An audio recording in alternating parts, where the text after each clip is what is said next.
warahmatullahi wabarakatuh. Perkenalkan, nama saya Armin dari Prodi Manajemen Bisnis Syariah kelas C. Di sini saya akan menjelaskan konsep manajemen fungsi kontroler. Konsep manajemen adalah pengambilan keputusan, memberi perintah, menetapkan kebijakan, memberi pekerjaan dan imbalan, serta pekerjaan orang-orang untuk melaksanakan kebijakan tersebut. Manajemen menentukan tujuan dan berusaha mencapai dengan mendukung pengetahuan dan keahlian dengan keterampilan dan pengalaman para karyawannya agar tujuan ini tercapai. Manajemen harus efektif dalam melaksanakan fungsi-fungsi. Fungsi dasar yaitu perencanaan, pengorganisasian, dan pengendalian.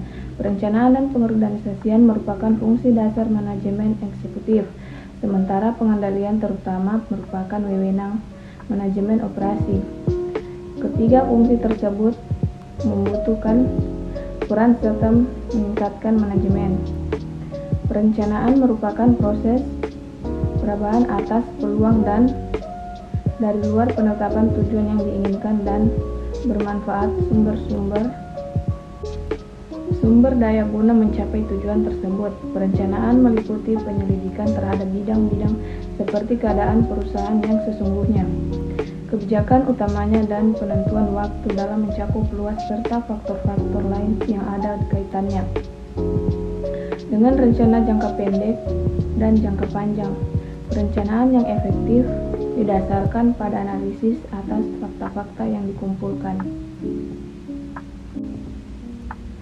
Pengorganisasian pada hakikatnya merupakan pembentukan suatu kerangka kerja bagi pelaksanaan kegiatan yang diperlukan. Istilah pengorganisasian dan organisasi mengandung makna pengaturan berbagai yang saling berhitung ke dalam suatu unit. Pengorganisasian memerlukan yang pertama itu menyusun berbagai unit fungsi perusahaan ke dalam suatu struktur yang dapat dipahami. Yang kedua itu penetapan wewenang dan tanggung jawab pada orang-orang tertentu. Upaya pengorganisasian ini mencakup tugas untuk mengusahakan agar para karyawan bekerja sama bagi kepentingan perusahaan. Oleh karena ini, melibatkan sikap dan ambisi banyak orang, maka struktur organisasi yang diinginkan harus dikembangkan melalui instruksi dan kesabaran. Pengendalian kontrol merupakan usaha sistem perusahaan yang mencapai tujuan dengan cara membandingkan prestasi kerja dengan rencana yang membuat tindakan yang tepat untuk mengoreksi perbedaan yang penting. Kegiatan harus terus-menerus diawasi jika manajemen ingin tetap berada dalam batas-batas tertentu yang telah digariskan. Hasil nyata dari setiap kegiatan dibandingkan dengan rencana, dan bila tersebut terdapat perbedaan besar, dapat diambil tindakan perbaikan. Diagram berikut menggambarkan proses pengendalian tersebut. Wewenang, tanggung jawab, dan tanggung jawab. Wewenang adalah kekuasaan untuk memerintah orang lain guna melaksanakan suatu kegiatan. Wewenang merupakan kunci bagi tugas-tugas menjadi dan merupakan dasar tanggung jawab. Kekuasaan inilah yang mempersatukan organisasi perusahaan. Wewenang berasal dari manajemen eksekutif yang melimpahkan pada berbagai tingkat manajerial. Pelimpahan ini amat penting bagi kelangsungan struktur organisasi. Tanggung jawab atau kewajiban sangat erat hubungannya dengan wewenang. Tanggung jawab khususnya timbul dalam hubungan antara atas bawahan, karena atas memiliki wewenang untuk meminta agar suatu pekerjaan tertentu dikerjakan oleh bawahan. Bila bawahan menerima kebijakan untuk melaksanakan pekerjaan itu, maka mereka menciptakan tanggung jawab sendiri. Namun pada akhirnya atasan harus bertanggung jawab atas pelaksanaan tindakan pekerjaan oleh bawahan. Bagan organisasi menggambarkan posisi manajemen utama dan membantu menetapkan batas wewenang, tanggung jawab, dan tanggung jawab. Bahan organisasi penting dalam pengembangan sistem akuntansi biaya dan laporan biaya karena memperlihatkan tanggung jawab setiap personel dalam melaksanakan perencanaan manajemen. Peran serta controller dalam perencanaan dan pengendalian. Peran serta controller dalam perencanaan pengendalian adalah manajer eksekutif yang bertanggung jawab atas fungsi akuntansi perusahaan. Controller menghasilkan manajemen dalam fase perencanaan dan pengendalian untuk mencapai sasaran perusahaan. Dalam menentukan efektivitas pelaksanaan kebijakan dan dalam menyusun struktur prosedur organisasi, dia juga bertanggung jawab untuk mengamati perencanaan pengendalian yang digunakan di seluruh bagian perusahaan, perbaikan dalam perencanaan dan pengendalian. Pengendalian biaya yang efektif akan bertanggung pada komunikasi yang baik antara informasi akuntansi dengan manajemen melalui penerbitan laporan prestasi kerja. Controller memberi saran kepada berbagai tingkatan manajemen mengenai tindakan perbaikan manajemen, mengenai tindakan perbaikan yang diperlukan dalam suatu kegiatan.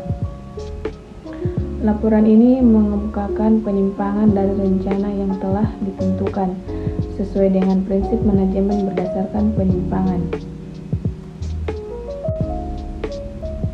Yang kedua itu Departemen Biaya. Departemen Biaya di bawah pengawasan controller tanggung jawab untuk mengumpulkan, penyusunan, dan komunikasikan berbagai informasi atas kegiatan fabrikasi dan non-fabrikasi dari suatu perusahaan.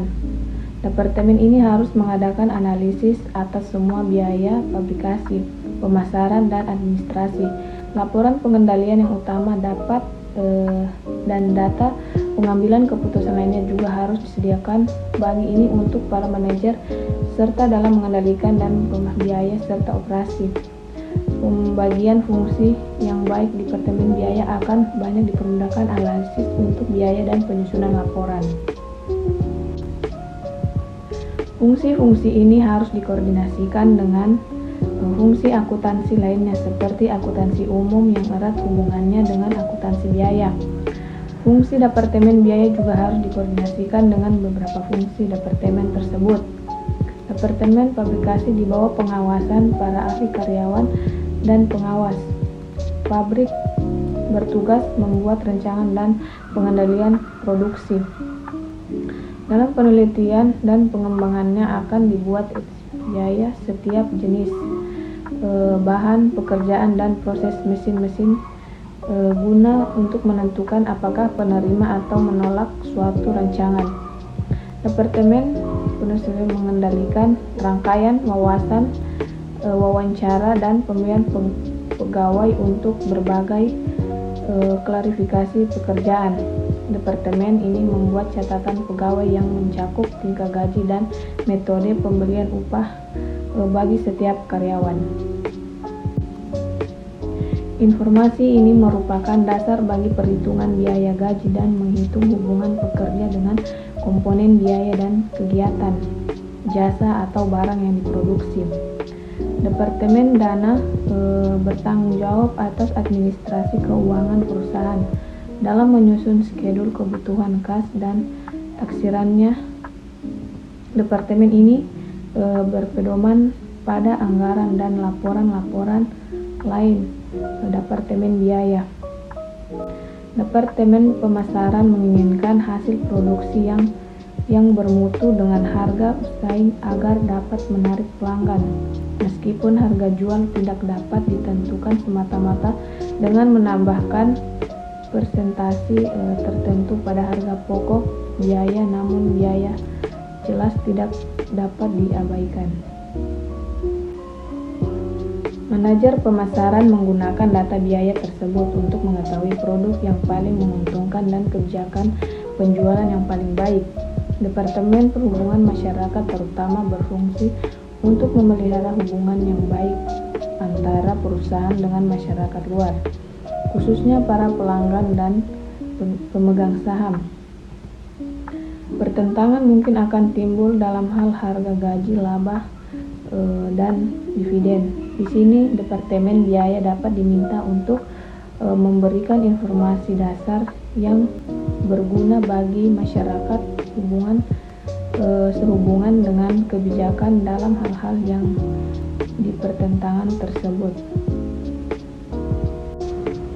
Departemen Hukum menggunakan informasi biaya sebagai alat bantu dalam mengurus perkara-perkara perusahaan sesuai dengan ketentuan hukum. Ketentuan hukum yang harus diperhatikan perusahaan dalam kaitan ini antara lain adalah peraturan mengenai upah minuman, pesangon dalam pemutusan hubungan kerja, asuransi tenaga kerja, dan pajak penghasilan. Yang ketiga itu peran akuntansi biaya. Di masa lalu, akuntansi biaya seringkali dianggap terbatas kemampuannya dalam perhitungan biaya persediaan untuk penyajian dalam neraca dan yang berhubungan dengan angka harga pokok penjualan dalam perhitungan rugi laba. Pandangan ini membatasi ruang lingkup informasi yang dibutuhkan para manajer untuk pengambilan keputusan, seperti halnya kalkulasi biaya persediaan yang sesuai dengan laporan yang diharuskan menurut Undang-Undang Perpajakan, prinsip-prinsip akuntansi yang diterima umum. Dalam hal ini, pengumpulan, penyediaan, dan analisis informasi dalam kaitannya dengan biaya dan manfaat sangat membantu manajemen dalam mencapai tugas-tugas berikut. Yang pertama itu menyusun dan melaksanakan rencana serta pengorganisasian operasi dalam kondisi yang ekonomis dan bersaing. Aspek penting dari perencanaan adalah potensial yang dimilikinya dalam motivasi orang yang menunjukkan kemampuannya secara konsisten dengan tujuan perusahaan. Dan yang kedua itu menetapkan metode kalkulasi biaya menjamin adanya pengendalian pengurangan biaya dan perbaikan mutu. Yang ketiga itu pengendalian jumlah persediaan secara fisik dan menentukan biaya dari masing-masing barang dan jasa yang diproduksi untuk menentukan harga dan untuk mengasih prestasi suatu produk, departemen atau divisi. Yang keempat itu menghitung biaya dan laba perusahaan untuk periode akuntansi setahun atau periode yang lebih singkat. Hal ini tersebut mencakup penentuan biaya, persediaan, dan harga pokok penjualan sesuai dengan ketentuan pelaporan keuangan dan pelaporan pajak. Yang kelima itu memilih antara dua atau lebih alternatif jangka pendek atau jangka panjang yang bisa memasukkan pendapat atau menurunkan biaya. Kondisi pabrikasi yang sesungguhnya seringkali dibandingkan dengan model yang dibuat oleh para pendapat ekonomi sebuah perusahaan dapat memproduksi jenis produk yang berbeda dengan menggunakan fasilitas yang sama, yaitu sebuah mesin atau beberapa komponen biaya yang penting yang digunakan dalam produksi beberapa yang sangat berbeda. Anggaran adalah pernyataan tertulis mengenai rencana manajemen yang dapat dikualifikasi. Dalam menyusun anggaran, semua tingkat manajemen harus terlibat dalam menyusun program maupun homogen.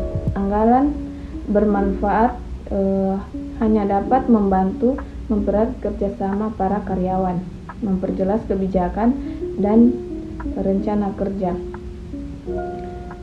dapat menciptakan keseluruhan yang lebih baik dalam perusahaan dan keserian tujuan di antara para manajer dan bawahannya.